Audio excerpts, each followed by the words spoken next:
BJP Telugu Desam పొత్తులో ఉండి వాళ్ళు ఆల్రెడీ ప్రకటించినటువంటి కదా అది డ్వాక్రా రుణమాఫీకి సంబంధించి కానీ రైతు రుణమాఫీ కానీ ఆ రెండు కూడా ఫెయిల్ అయినటువంటి పరిస్థితి.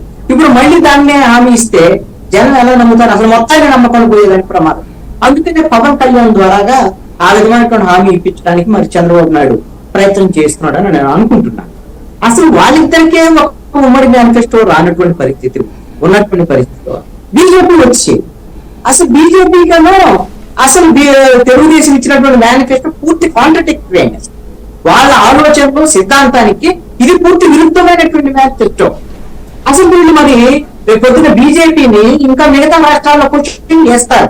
ప్రధానమంత్రి నరేంద్ర మోడీని కూడా మిగతా రాష్ట్రాల్లో క్వశ్చన్ చేసేదానికి అవకాశం ఉంది.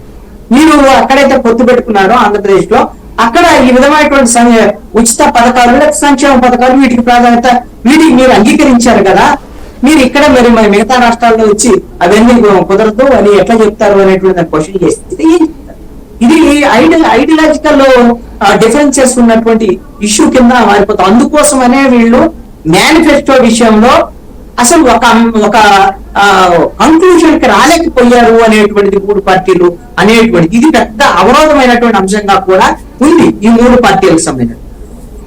అది దీని కాకుండా అసలు మూడు పార్టీలు కలిసి ఏకతాటిపైకి రావడానికి ఒక మేనిఫెస్టోనే కాదండి, సీట్ల దగ్గర గొడవలు మొదలైపోయి అవన్నీ పూర్తి కాకుండా ఇప్పుడు అసలు ఆల్రెడీ నామినేషన్ లో కూడా అయిపోయింది. ఇంకా అనేకమైనటువంటి సమస్యలు శేష ప్రశ్నగా ఉన్నటువంటి పరిస్థితిలో నామినేషన్ ప్రక్రియ అయిపోయింది. ఇప్పుడు అయిపోయిన తర్వాత ఇప్పటికీ కూడా ముగ్గురు కలిసి ఏకతాటిపైకి రావడానికి అనేకమైనటువంటి సమస్యలు ఉన్నాయి వాళ్ళ మధ్య. అది ఎట్లా అధిగమిస్తారు ఏంటి అని వాళ్ళు చూసుకోవాలి. ఇప్పుడు ఉమ్మడి మేనిఫెస్టోకి సంబంధించినటువంటి అంశం ఇది కొత్త అవరోధానికి సంబంధించినటువంటి అంశం. దాన్ని ఎలా అధిగమిస్తారు? ఈ అంతేగాని వైఎస్ఆర్ కాంగ్రెస్ పార్టీ మేనిఫెస్టోని చూసి మనం ఏదో అదనంగా చేద్దాము వీళ్ళు ఆగుతున్నారని నేను అనుకోవట్లేదు. తెలుగుదేశానికి సంబంధించినటువంటి 6 అంశాలు తప్ప అదనంగా ఏమీ లేదు.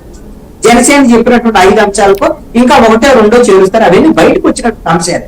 బీజేపీ అయితే నాకు తెలిసి మోడీ గ్యారంటీ అనేటువంటి అంశాలు ఏవైతే ఉన్నాయో వాటినే ఇక్కడ కూడా ప్రచారంలో పెడతారు తప్ప నాకు తెలిసి ఏపీకి సంబంధించినటువంటి విషయంలో ప్రత్యేకంగా ఒక వాళ్ళ ప్రతిపాదన కింద ఏ అంశం కూడా మేనిఫెస్టోలో ఉంటుందని నేను అనుకోను.